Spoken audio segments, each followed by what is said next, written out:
Muy bien, hermanos, pues Dios ha sido bueno con nosotros. El día de hoy tenemos este tema, fe en medio de la prueba, cuando Dios parece guardar silencio. Vamos a orar primero. Padre, te bendecimos por tu providencia, por el regalo de estar vivos, por el regalo de estar aquí reunidos, Señor, alabando tu nombre, Señor. Te exaltamos, te bendecimos, te pedimos que enmudezcas todo espíritu que no glorifique tu santo nombre y sea echado por tus ángeles fuera de aquí, Señor, para que podamos tener una meditación en tu palabra, que eche raíces, Señor, en nuestros corazones, en nuestra alma, para que dé frutos. Padre, te pedimos que no sea yo hablando, ni nosotros hablando, sino que seas tú ministrando, Señor. En el nombre de Cristo Jesús. Amén. Vamos a empezar con esta lectura del Salmo 34. Vamos a alternar, ¿ok? Empiezo yo, siguen ustedes y terminamos todos juntos. Así dice el Salmo 34. Bendeciré a Jehová en todo tiempo. Su alabanza estará de continuo en mi boca. Mi alma se gloriará en Jehová. Lo oirán los mansos y se alegrarán. Engrandezcan a Jehová conmigo y exaltemos a una su nombre. Busqué a Jehová y él me oyó y me libró de todos mis temores. Los que miraron a él fueron alumbrados. ¿Todos? Los que miraron a él fueron alumbrados y sus rostros no fueron avergonzados. Amén, Señor. Bendito seas, Dios, porque siempre nos das una palabra de aliento, Padre. Ahora, hemos estado trabajando con este tipo de temas últimamente, porque creo que todos, a una, hemos estado enfrentando momentos de crisis, momentos de tribulación, de angustia, de no saber qué hacer. Todos pasamos tiempos difíciles, donde pareciera que Dios estuviera ausente o no escucha nuestras oraciones, o simplemente estamos tan bombardeados de las circunstancias que no logramos escuchar la voz de Dios. ¿Les parece familiar? Sí. ¿Qué haces en este tipo de situaciones?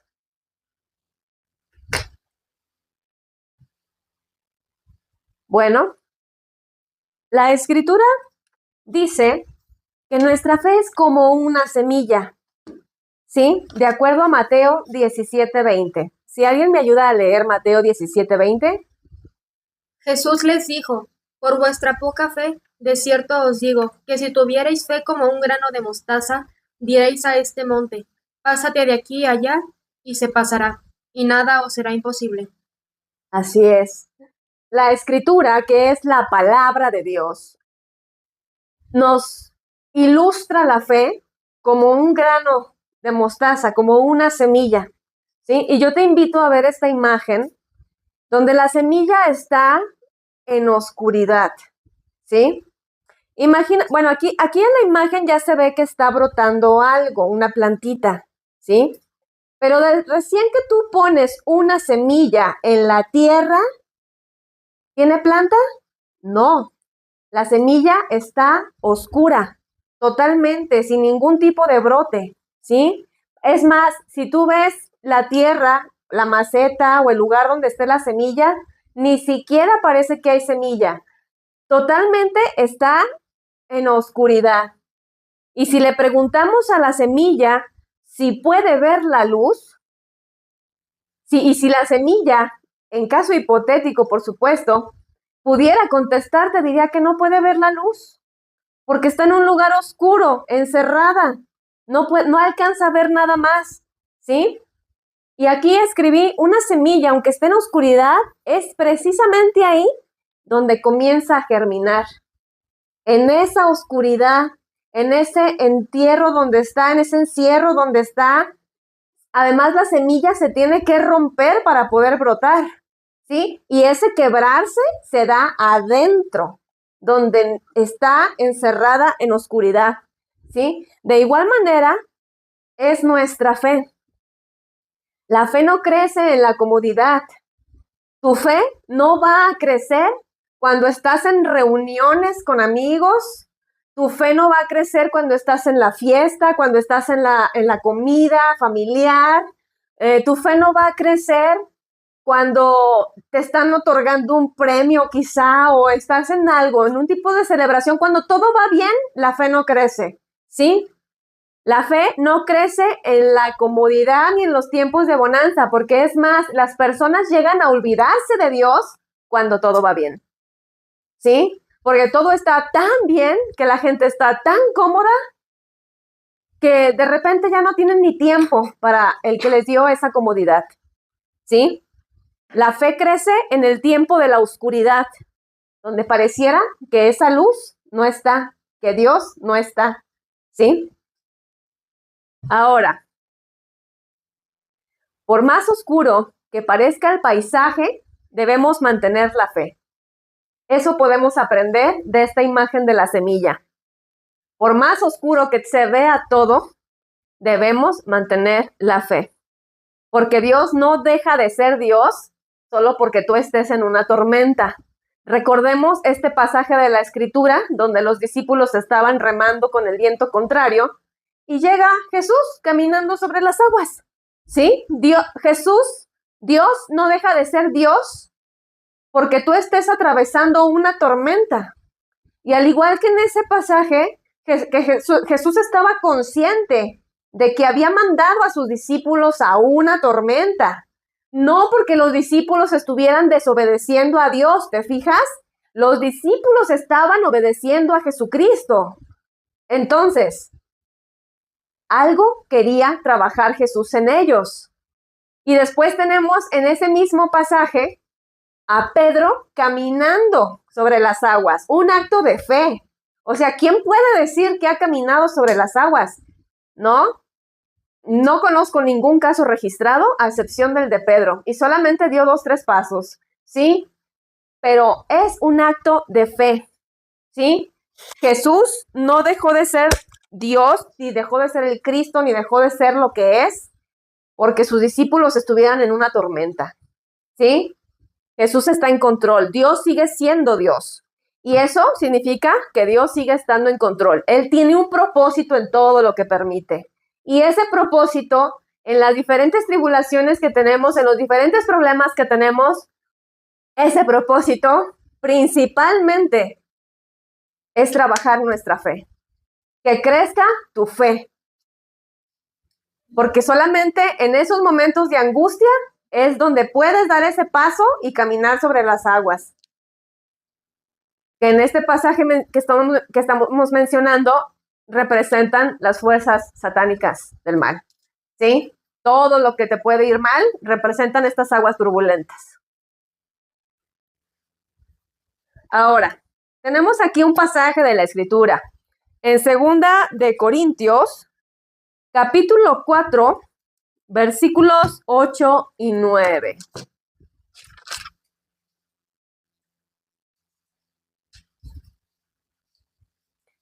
Y bueno, la carta a los Corintios es una carta escrita por Pablo, por lo que la imagen ilustrativa pues representa a Pablo, quien sabemos que pasó muchas tribulaciones, ¿verdad? ¿Alguien me ayuda a leer, por favor? Que estamos atribulados en todo, mas no angustiados, en apuros, mas no desesperados, perseguidos, mas no desamparados, derribados, pero no destruidos. Amén. Así dice el Señor en su palabra. Estamos atribulados en todo. O sea, no en una cosita, sino en todo, ¿verdad? Pero aquí menciona algo muy importante. Estamos atribulados en todo, mas no angustiados. O sea que la tribulación no te debe de llevar a estar angustiado. Dice, en apuros, mas no desesperados. Perseguidos, mas no desamparados. Derribados, pero no destruidos. Y esto que dice Pablo no es en tus propias fuerzas. Porque si podemos estar atribulados y no angustiados, es porque tenemos fe en que todo coopera para bien de los que aman a Dios, como dice Romanos 8:28. Si podemos estar en apuros y no desesperar, es porque estamos conscientes de quién está con nosotros, porque estamos conscientes de quién es el que nos defiende.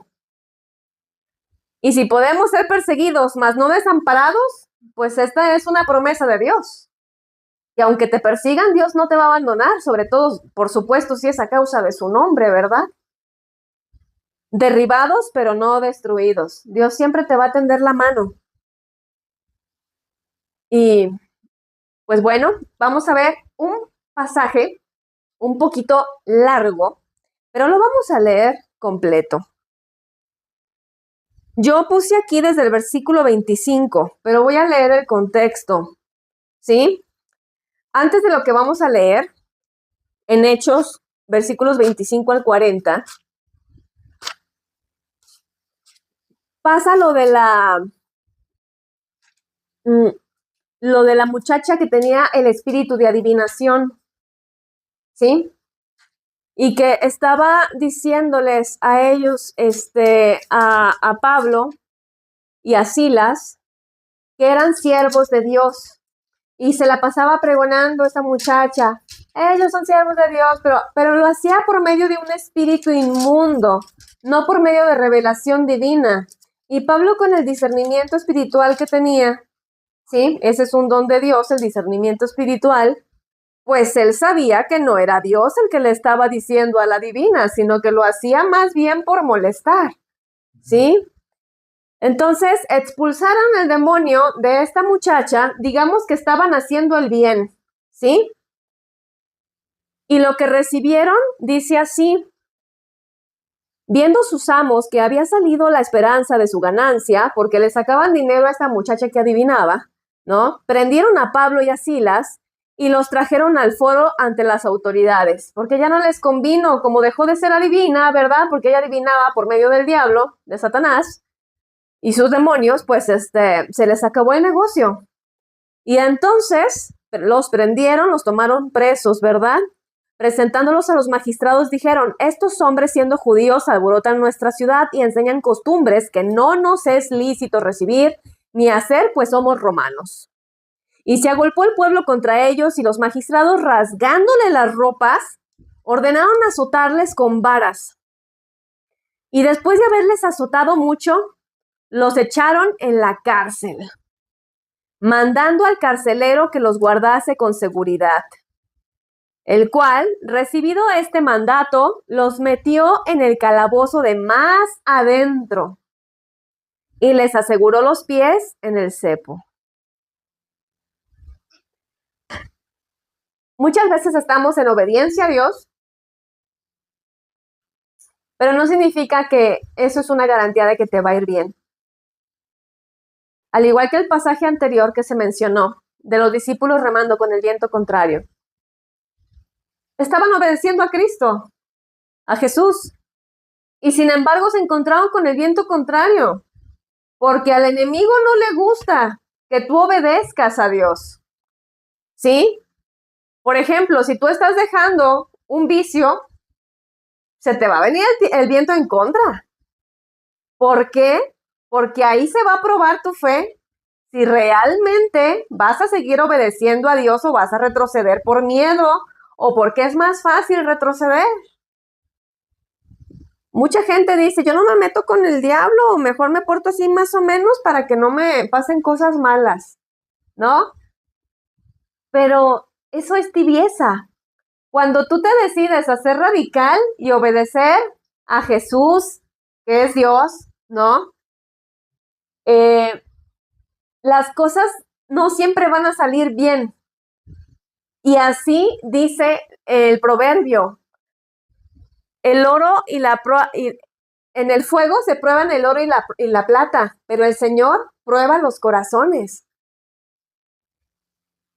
Aquí, Pablo y Silas acababan de hacer el bien a una mujer que había estado atada a ese espíritu de adivinación. Aquí nomás dice así por encimita, pero al estar atada a un demonio, esa mujer pudo haber estado en muy mal estado. Y ellos la liberaron, ¿sí? La liberaron de esas ataduras, de esos espíritus que estaban poseyéndola. Y sin embargo, ¿qué tuvieron ellos? Enemigos, gente en contra. Así actúa Satanás por medio de personas, por medio de la naturaleza, por medio de personas, ¿sí? De personas que no están en el camino de Dios y a veces incluso hasta de personas que están en el camino de Dios, como Pedro, cuando Jesús le dijo, aléjate de mí, Satanás, ¿no?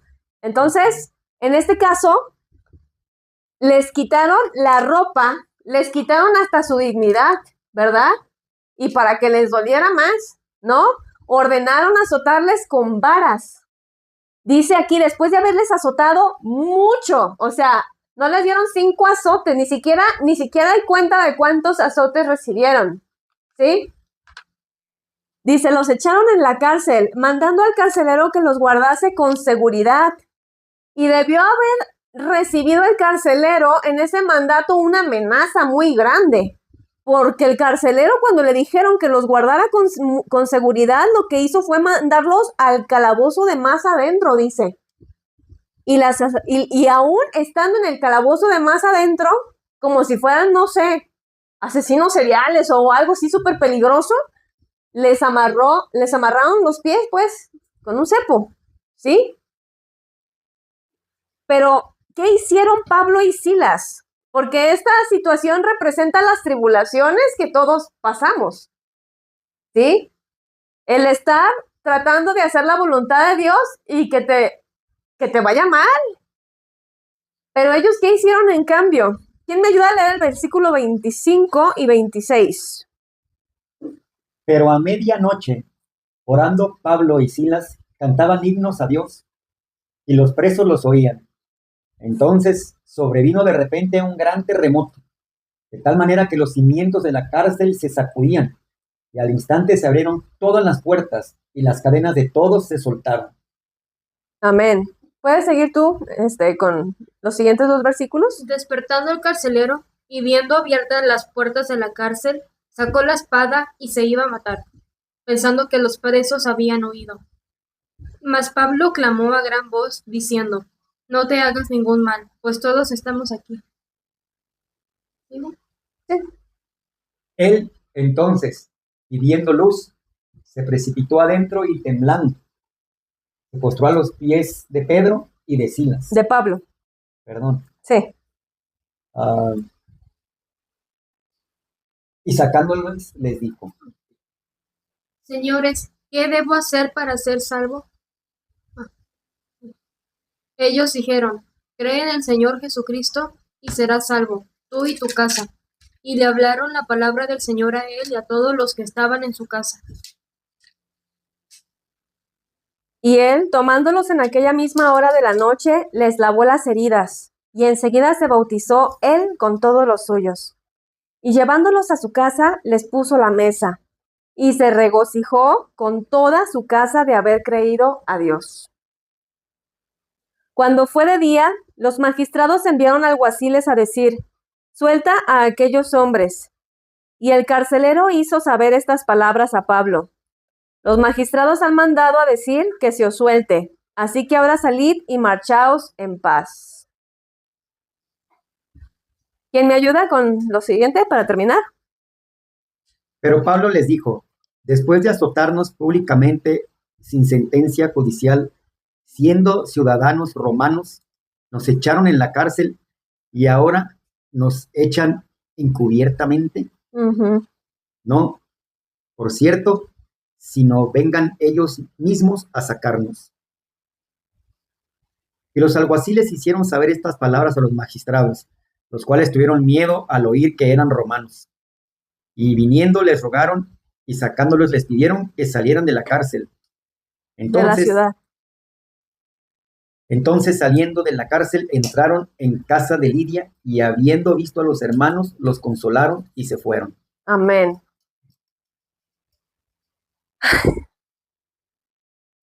Bueno, Tenemos este pasaje del que podemos aprender muchas cosas. Está muy completo, ¿sí? En medio de todo lo que les estaba pasando, ellos no se pusieron a llorar cuando los azotaron. Ellos no se pusieron a renegar de Dios ni a preguntar, ¿por qué, Dios mío, a mí? ¿Por qué a mí? ¿Que no tienes para darle a alguien más? O sea, no.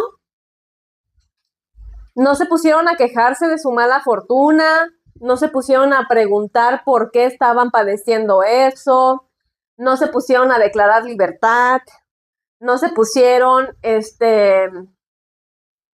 pues ni siquiera dice la Biblia que le estuvieran pidiendo a Dios que los sacara de esa tribulación. No dice la palabra que le estaban pidiendo a Dios que los sacara de la cárcel, ¿verdad? No. ¿Qué dice que estaban haciendo? Cantando himnos. Cantando himnos a Dios. Se pusieron a orar. Dijeron, bueno, pues ya nos azotaron, ya se burlaron de nosotros, nos quitaron nuestras ropas, nos azotaron en público, ya todo el mundo nos vio sin ropa y azotados, ¿sí? Dijeron, ¿ahora qué vamos a hacer? Se pusieron a cantar en medio de esa tormenta, de esa tempestad que estaban pasando, de esa tempestad espiritual. Se pusieron a alabar a Dios, ¿sí? Y entonces fue que vino el gran terremoto, de tal manera que los cimientos de la cárcel se sacudían, y se abrieron todas las puertas y las cadenas de todos se soltaron. No nomás las suyas, las de todos. Vamos a ver 7 puntos que aprendemos aquí, ¿sí? Punto número 1. La alabanza rompe cadenas. Versículos 25 y 26. Pero a medianoche, la hora más oscura, en el momento más oscuro, ¿sí? No se quejaron Pablo y Silas. En el momento más oscuro de su situación, azotados, adoloridos, heridos, sin haberlos lavado después de haber, o sea, corrían el riesgo de una infección, ¿sabes? Las heridas se infectan. En lo más profundo del calabozo, y sin luz, como la semilla que vimos al principio, ¿sí? En ese momento, en el más oscuro, dice, a medianoche, cantaban himnos. No se quejaban, cantaban himnos.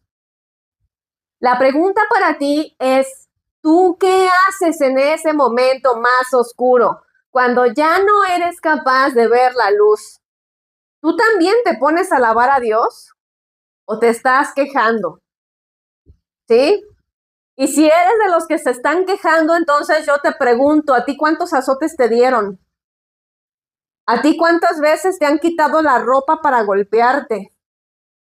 En público, ¿sí?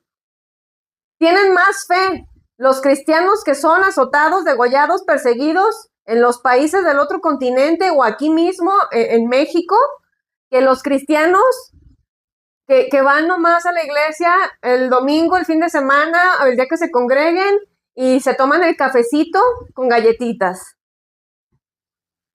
Tiene más fe un cristiano que está en la oscuridad que un cristiano que está escuchando de la palabra de Dios a gusto, con clima, con ventilador, con cafecito, con galletas, que es lo que se usa en la mayor parte de las iglesias hoy en día. ¿Sí? Ahora, la adoración, tú dirás, bueno, esos estaban locos o qué, ¿por qué se pusieron a adorar? Lo normal es que la gente entra en pánico, se queja de Dios.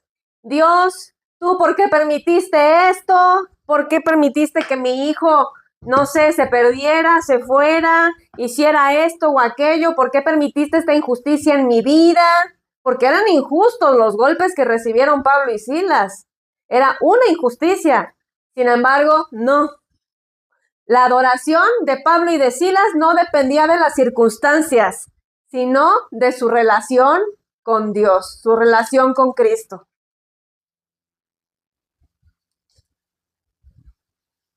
Es que tu adoración no debe depender de tus circunstancias, porque entonces estás poniendo tus circunstancias por encima de Dios.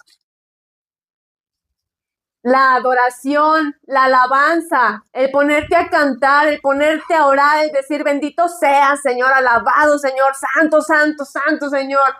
Y hacerlo en medio de tu tribulación más fuerte, cuando sientes que ya no puedes con la angustia o que todo está bien difícil y no ves una salida. Eso es fe. Esa es la emuná, creer, confiar y obedecer. Creer en el poder de Dios, confiar en que Dios no te va a desamparar, confiar en que Dios hace que todo coopere para bien, confiar en que Dios es tu ayudador, ¿sí? Y obedecer su palabra. No se pusieron a maldecir a los que los estaban acosando, que tú me estás haciendo, que eres injusto. No, mira, calladitos y alabando. Calladitos y alabando, calladitos sin maldecir a los que los estaban azotando, golpeando y siendo injustos. Ellos estaban alabando a Dios, ¿sí? Y aquí le puse como principio espiritual, la alabanza verdadera no ignora el dolor, lo transforma. Era como lo que estábamos viendo, platicando hace rato, que podemos vivir circunstancias, pero la circunstancia no te hace el trauma, sino que es la forma en la que tú decides ver las cosas, como decides vivirlo, eso es lo que te puede desarrollar el trauma, ¿sí? Tú puedes decidir ver tu proceso, tu tribulación, tu malestar, tu enfermedad, tu falta de trabajo, tu escasez económica, tú puedes decidir si eso te va a alejar de Dios o si eso te va a acercar a Dios. Los últimos días yo me he sentido atribulada, me he sentido cansada, me he sentido pues mal, ¿sí? Pero entonces yo sentí que Dios me llamó esta semana. Y Dios me dijo, ten una cita conmigo. Y pues bueno, aquí en local sabemos lo que me tiene preocupada, más que otra cosa, ¿no? Entre varias cosas que me tienen preocupada. Pero entonces yo dije, bueno, voy a empezar un tiempo con Dios, un tiempo especial, una cita con Dios. ¿Y qué hago en ese tiempo? Canto, alabo, ¿sí? En mi medianoche, canto alabanzas. Canto alabanzas, oro a Dios y escudriño su palabra. Leo la Biblia. Y el lunes que empecé, yo estaba casi llorando. Y el martes, un poquito menos. Pero cantaba, alababa. Y no sabía ni cómo hacerlo, pero dije, el Espíritu Santo me guiará, ¿no? Y el miércoles, ya no lloré. Y ayer viernes, yo me sentía muy gozosa. Sí siento ataques del enemigo, como que se cruza una vaca por enfrente y como que todo complotea para que ese tiempo no se concrete, ¿verdad? La cita con Dios no se concrete. Pero digo, ni modo, yo sigo. Yo voy a una cita con el Todopoderoso, ¿no? Y vean qué tranquilidad da alabar a Dios en medio de la tribulación. ¡Qué paz! Esa es la longanimidad de la que hablan también Pablo, ¿sí? Esa es la longanimidad, esa paz que dices, estoy atribulado, pero como dice la imagen anterior, a ver, es que está largo aquí. Ahí está. Atribulados en todo, mas no angustiados. En apuros, mas no desesperados. Y esto, mis hermanos, solamente lo da la alabanza. Tu tiempo con Dios. Porque la alabanza rompe cadenas. La angustia es una cadena. El estar atribulado es una cadena, ¿sí? Porque Dios es paz y Dios es bueno y Dios es luz.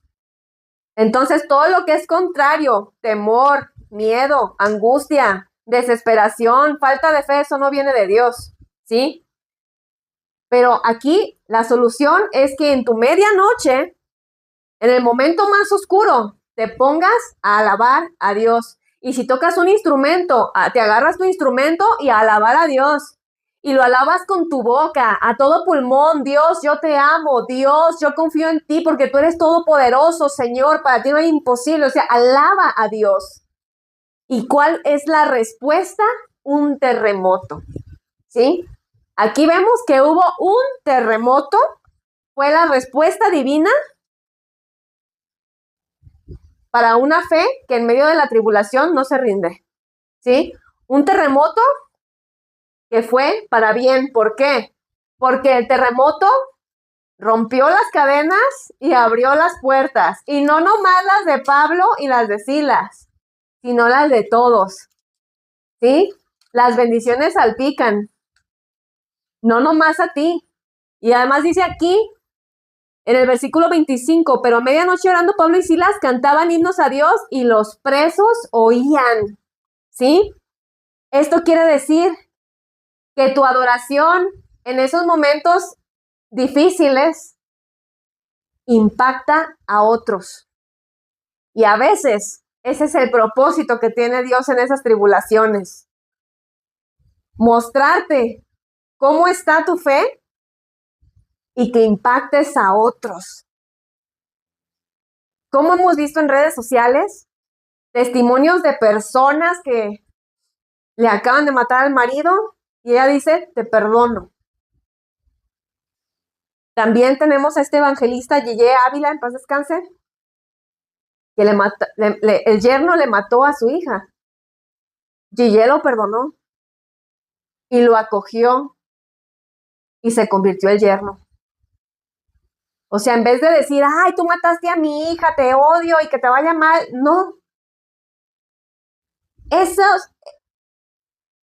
Ese momento en el que se rompe la semilla en la oscuridad y empieza a brotar una plantita, sorprende a los demás, impacta a los demás, porque lo que estaba en la oscuridad empieza a revelarse, que es el gran poder de Dios. Los presos estaban siendo testigos de una fe tan grande. Los presos sabían todo lo que les había pasado y que estaban en el calabozo más recóndito de toda la cárcel, ¿sí? Y sin embargo, dieron su fe, se pusieron a tener un culto de adoración. En la cárcel, azotados, sucios, sin ropa, o sea, y se pusieron a tener un culto de adoración. Entonces, ¿qué nos está diciendo Dios con esto? Que cuando te sientas tan mal, cuando no le encuentres sentido a las cosas, ¿sabes qué? No tienes que encontrarle sentido a las cosas. Las situaciones no tienen que tener sentido, porque a veces estamos clavados en querer encontrarle una razón al porqué de las cosas. Pero no importa la situación, no importa por qué sea, no importa por qué lo permitió Dios. En realidad lo que importa es que Dios sigue sentado en el trono y que Dios sigue siendo Dios y que Dios sigue mereciendo tu adoración y tu alabanza. Eso es lo que importa. Tu reacción en la prueba es el testimonio más poderoso que puedes dar. Tu reacción en la prueba, ¿sí? Cuando alabas en medio del dolor, en medio de las dificultades, y como Job dices, pues Dios dio y Dios quitó, pues bendito sea el nombre del Señor. Esa es la mejor predicación que puede dar alguien en su vida. Sobran las palabras cuando tú das ese testimonio. Alabar a Dios, ¿sí? En medio de tu medianoche. Dios sigue siendo Dios. Y Dios sigue mereciendo toda tu alabanza. Y Dios siempre responde. A Jesús le encanta la fe de las personas.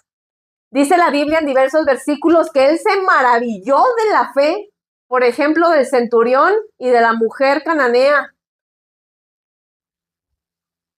Dice, ni en Israel he encontrado tanta fe, se ha hecho conforme a tu fe.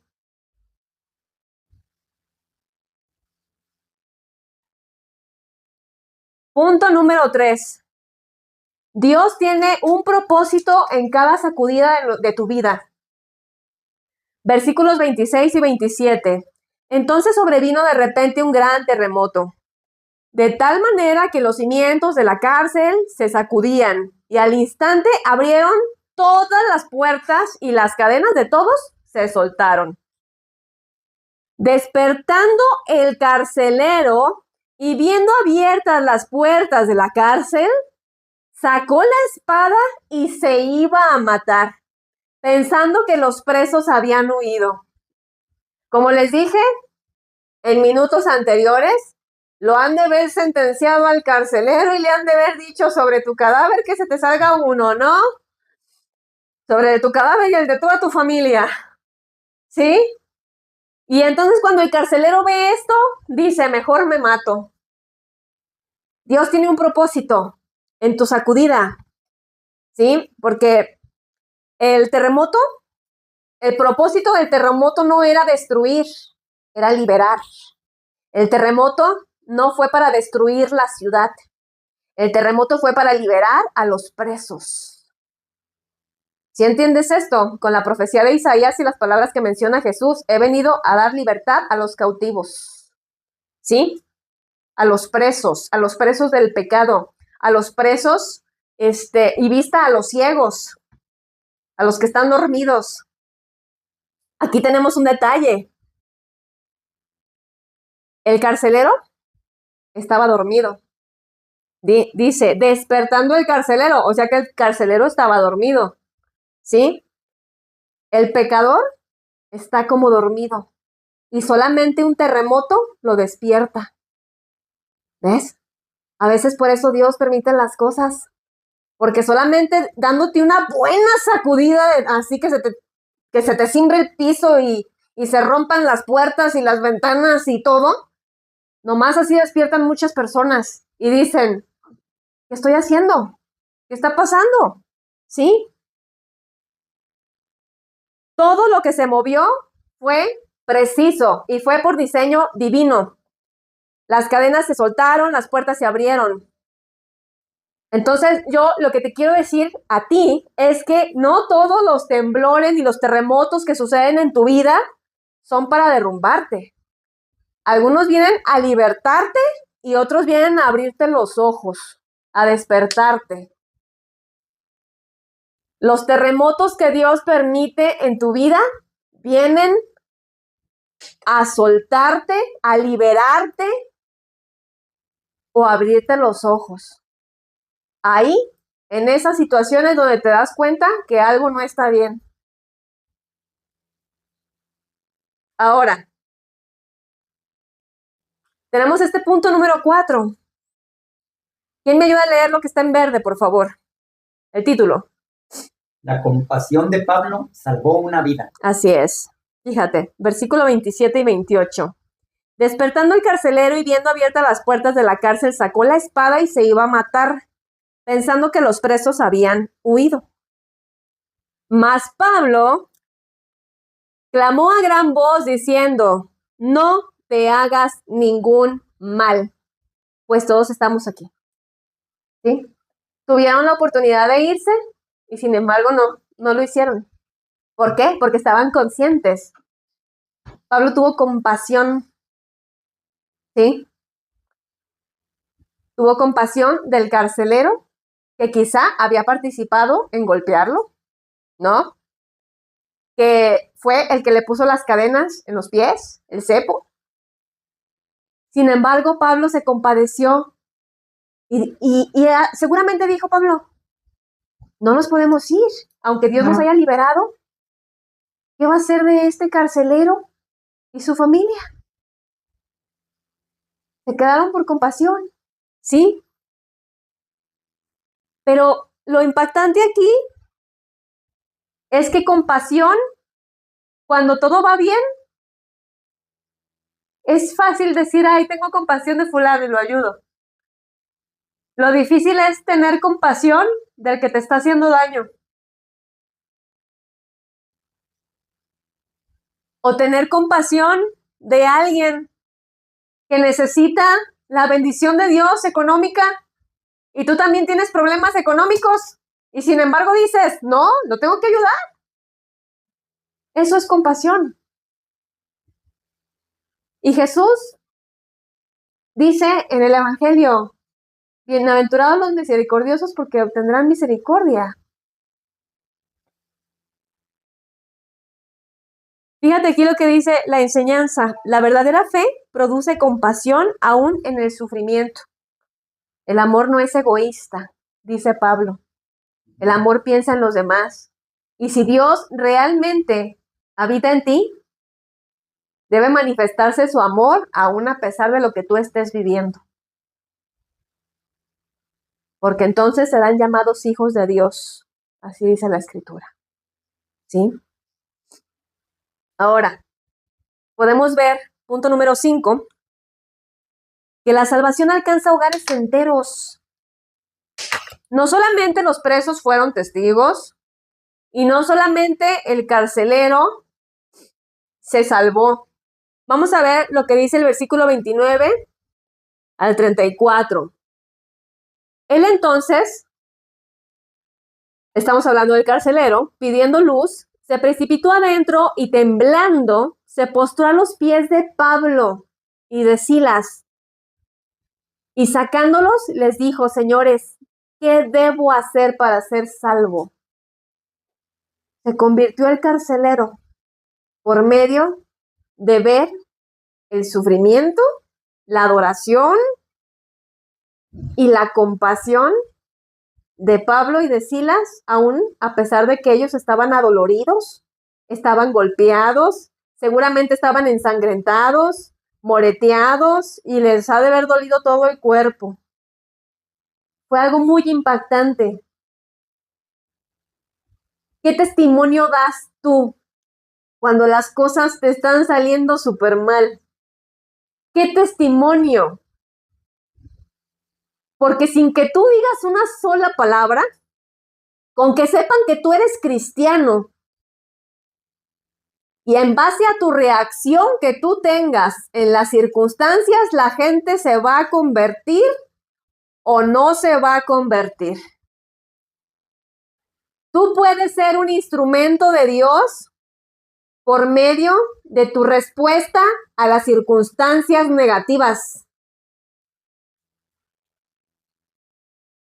Dios tenía un propósito en esos azotes que permitió.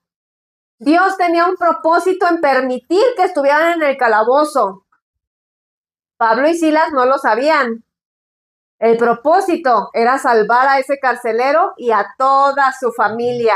Y no se hubiera salvado quizá si no hubieran estado en la cárcel, en el calabozo, azotados y demás, Pablo y Silas. Así que en medio de toda la tribulación que puedas imaginarte o que puedas tener, Dios está en control y Dios tiene un propósito, que quizá no lo vamos a entender ahorita, pero a lo mejor alguno de tus enemigos se convierte y no te hubiera conocido de otra manera si no hubiera sido por tu tribulación, por la situación injusta en la que caíste.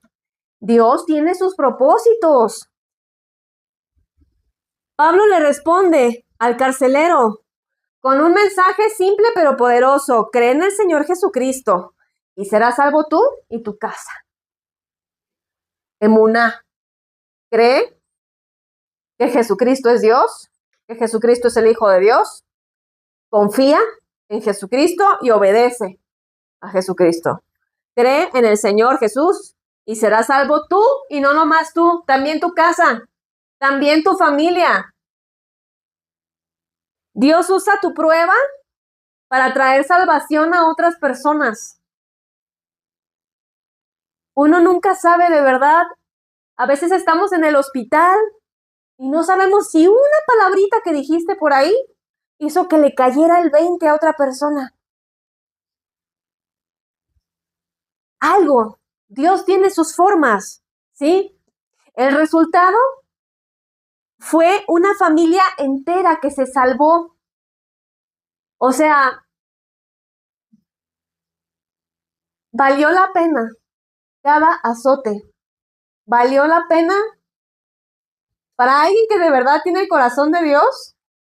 Vale la pena cada dolor de panza de la angustia, cada dolor de cabeza de la angustia, cada azote, cada humillación, cada injusticia, si una sola persona se salva por eso. Y así pasó con Jesús también. Él cargando la cruz, escupido, azotado, humillado, en una situación muy similar, valió la pena. ¿Por qué? Porque más importante que cualquier cosa material es la salvación de un alma, la salvación de una persona, de una familia. Y en el caso de Jesucristo, la salvación de todos nosotros que creemos en Él.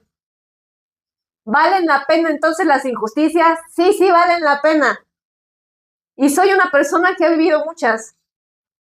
Y yo digo, Dios mío, no entiendo. Yo no entiendo por qué me pasan estas cosas. Pero Dios sí sabe el propósito con el que las permitió. Y yo sé que todo lo ha permitido Dios y yo confío que Dios hace que todo coopere para bien. No solamente mío, porque el mundo no gira alrededor de ti ni de mí. Esto va a ser bendición para otras personas que van a tener la oportunidad de salvarse y de no irse al infierno. Gloria a Dios. Entonces, para mí y para ti también debería de ser importantísimo tener alabanza en medio de la tribulación. En medio del dolor, alabar a Dios. ¿Por qué? Porque Dios se lo merece. Dios sabe por qué. Dios sabe por qué a una persona le permite la prueba del cáncer, porque a una persona le permite otras enfermedades, ¿sí? Porque a una persona le permite el asesinato de alguno de sus hijos, de alguna persona amada. O sea, Dios sabe por qué. Tú tienes que alabar a Dios, porque más importante que la vida de este cuerpo que se va a volver polvo al final nuevamente, es la salvación de un alma. Con que un alma se salve por todo lo que te haya pasado y que tú hayas dado buen testimonio, con eso ya. Es más, valió la pena cada lágrima y cada situación. ¿Sí? El que antes custodiaba las heridas de otros, ahora las limpia. Hay un cambio de vida. Nosotros no sabemos si tu situación le cambió la vida a otra persona, nomás de verte. No necesitas ser un gran predicador, ni tener grandes discursos, ni preparar grandes presentaciones de PowerPoint o grandes videos, reels en redes sociales. No, tu testimonio. Eso es evangelizar. Un cambio de vida. ¿Sí? Ahora, como punto número 6, Dios vindica a sus hijos. Dice que aquí que cuando los magistrados intentan liberar a Pablo a escondidas, Pablo se negó. ¿Por qué? Oye, ¿me humillaste en público y me quieres sacar por debajo del agua por la puerta trasera? Y bueno, el resultado fue que Dios se lo concedió. Lo sacaron por la puerta delantera. Aquí dice, tengo resaltado en azul, Dios no te saca en silencio de lo que sufriste injustamente. ¿Por qué? Para que sea testimonio para otros. Testimonio. Toda tu vida es un testimonio. Así te hayas equivocado muchísimo en el pasado. Si ahora estás cambiando, es un testimonio. Yo antes era borracho y le pegaba a mi esposa, pero Dios me cambió. A lo mejor el carcelero pues era soldado. ¿Quién te dice que no golpeaba a la esposa? Porque los soldados suelen tener esos temperamentos violentos, ¿no? Entonces, pues imagínate también a la esposa y a los hijos. Oye, mi papá está bien raro. Ya no llegó con gritos, no llegó borracho, ya no nos está golpeando, ya no golpea a mi mamá. ¿Qué pasó? Pasó Dios transformándolo por medio del testimonio de alguien que sufrió injustamente, ¿sí? Dios permite que tu restauración sea pública para mostrar su justicia, donde los mismos que te humillaron tendrán que reconocerte. Punto número 7. El ministerio continúa. Fíjate lo que dice ya al final, el versículo 40. Después de todo lo que pasó, del terremoto, de los azotes, de que fueron a la casa del carcelero, que les lavó las heridas y todo, bueno, ¿no? Dice aquí, entonces saliendo de la cárcel, entraron en casa de Lidia y habiendo visto a los hermanos, los consolaron y se fueron. O sea, es que de verdad yo no encuentro cómo leer este texto sin llorar, porque después de todo lo que pasaron, Lidia y los demás hermanos pues estaban preocupados y ellos no salieron a ser consolados, salieron a consolar. Y eso es lo que tú y yo tenemos que hacer, consolar a otros. Porque dice Génesis 12:2, te bendeciré y serás bendición a otros. Dios les dio consuelo y ese consuelo lo repartieron. Dios les dio consuelo por medio de la alabanza, que Dios derrama su paz, su espíritu, todo. Consolaron al carcelero y salieron de la cárcel a consolar a los que estaban preocupados por ellos. Y se fueron.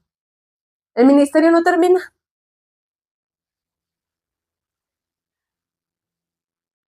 Y bueno, pues tenemos otro ejemplo.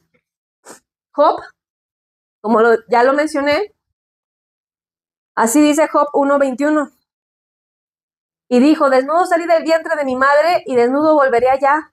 Jehová dio y Jehová quitó. Sea el nombre de Jehová bendito. Así es. Tenemos también la historia de José, vendido por sus hermanos, una injusticia totalmente por envidia, maltratado, difamado por la esposa de Putifar. Injusticias que Dios permite, ¿sí? Y aquí tenemos esta imagen en la que es como una transición de José como preso, como esclavo, como así pobre, ¿no? En una situación lamentable, que se transforma en ayudante en la mano derecha del faraón. Entonces, para los que conocemos la historia de José, Génesis 50:20 cierra. Vosotros, les está hablando a sus hermanos que lo vendieron, pensasteis mal contra mí, o sea, ustedes pensaban en hacerme mal. Y lo que hicieron, lo hicieron por hacerme daño. Mas Dios lo encaminó a bien para hacer lo que vemos hoy, para mantener con vida a mucha gente. Y fueron cerca como de 20 años, si no me equivoco, todo lo que pasó José. Desde que lo vendieron, el tiempo que pasó en la cárcel, el tiempo que fue empleado de Putifar, y hasta que volvió a ver a su familia. Fueron cerca de 20 años de sufrimiento. Y terminó posicionado por Dios en público. ¿Sí? Dios hace que todo coopere para bien de los que le aman. Tenemos también, pues a Jesús, como ya lo mencioné, ¿sí? Dice, Padre mío, en Mateo 26:39, si es posible, pase de mí esta copa, pero no sea como yo quiero, sino como tú quieras. Todos queremos pasar de la copa de sufrimiento. Todos. ¿A quién le gusta sufrir? Pues a nadie, ¿no? ¿A quién le gusta que le vaya mal? Pues a nadie. Todos queremos pasar de la copa de sufrimiento. Y yo creo que todos decimos, Padre, si es posible, pase de mí esta copa, ¿verdad? Pero no sea como yo quiero, sino como tú quieres, Señor, porque tú tienes un plan, ¿sí? Dios tiene un propósito, no solamente para tu bien, sino para que bendigas a otros. Te bendeciré y serás bendición. Cerramos con el Salmo 34:15, que ya lo leímos al principio. Los ojos del Señor están sobre los justos y sus oídos atentos a sus oraciones, a su clamor, a sus lamentos. Los ojos del Señor están conscientes de lo que tú estás pasando. Recuerda, Dios está en control. Dios no deja de ser Dios porque tú estés atribulado. Recuérdalo. Dios inclina su oído para escuchar las oraciones de los que le temen, de los que honran su nombre, de los que obedecen sus mandamientos. Dios está consciente de lo que estás pasando tú, de lo que estoy pasando yo. Dios sigue estando en control. Así que todo va a estar bien, porque Dios tiene el control. Al final, todo va a estar bien porque Dios es bueno. Y dice Jeremías 29:11, mis planes son de bien y no de desgracia. Y ahí tenemos que agarrarnos y recordar eso siempre. Los planes de Dios son de bien y no de desgracia. Y cuando te sientas más atribulado o cuando no entiendas por qué estás pasando tantas cosas, grábatelo, haz una plana, repítelo todo el día. Jeremías 29:11, los planes de Dios son de bien y no de desgracia. Todo va a estar bien porque Dios está en control. ¿Sí? Conclusión, la fe no se demuestra cuando todo está bien, sino cuando, aún en la noche más oscura, sigues alabando a Dios. Ahí es cuando verdaderamente puedes decir, yo creo en Dios. Yo creo. Yo creo, amén. Amén. Porque cuando estás tomándote el cafecito con la galletita, reunido con los hermanos, todo el mundo dice, yo creo. Pero ¿crees cuando estás en el hospital? Cuando no entiendes el diagnóstico, cuando no te encuentran lo que te tienes. ¿Crees cuando tienes a los acreedores encima? ¿Crees cuando pasan injusticias en tu vida? ¿Crees en Dios? Ahí está la fe. Ahí está la fe. Vamos a orar. Bendito Dios, te damos gracias por tu mensaje, por tu palabra, Señor. Gracias porque tú tocas nuestros corazones, porque tú conoces lo que necesitamos. Pero más que físicamente para este mundo, Señor, tú sabes lo que necesita nuestra alma, Señor, para ser conformados a la imagen de Cristo Jesús y reflejar tu luz a los demás, Señor. Ayúdanos, Señor, aumenta nuestra fe. Y así lo dice también tu palabra, Padre. Buscad primeramente el reino de Dios y su justicia, y lo demás vendrá por añadidura. Esa es una promesa tuya, Padre, y en esto creo. Amén. Dios nos bendiga a todos.